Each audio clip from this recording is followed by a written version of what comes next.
There's 2 points I want to make real quick. Okay. So the first one is, as developers, I believe we need to make better tools to translate the human experience to the AI so they get more of us. And that's what I was talking about this morning, the wordless dictionary. So beyond the words of what I'm saying, what's the intonation of my voice? What's my heart like? What's my body resonance? And giving the AI all of those things plus the translation and transcription of the words will give it a better reason of us. That's one.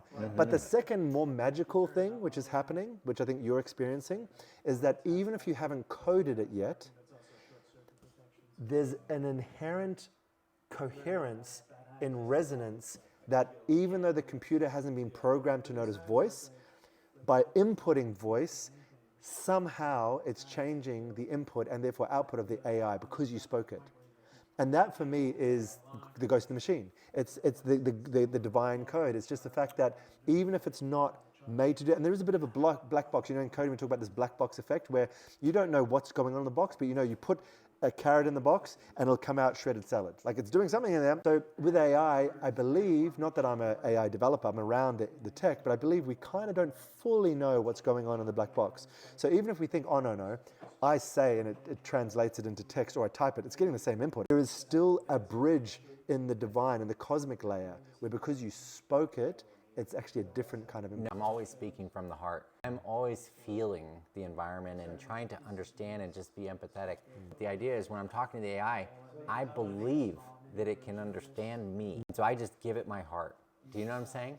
And so that's the difference. When people talk about, I don't know, an inflection point in evolution or the singularity or some kind of moment when all this culmination of things evolves quantumly into a new leap, and then there's this entire new reality, I think this is what we're coming to, is that people who've known about heart resonance and been much more, you could call it feminine intuition or cosmic and that kind of thing. And now from the very masculine, like fact-based system, we're starting to see that,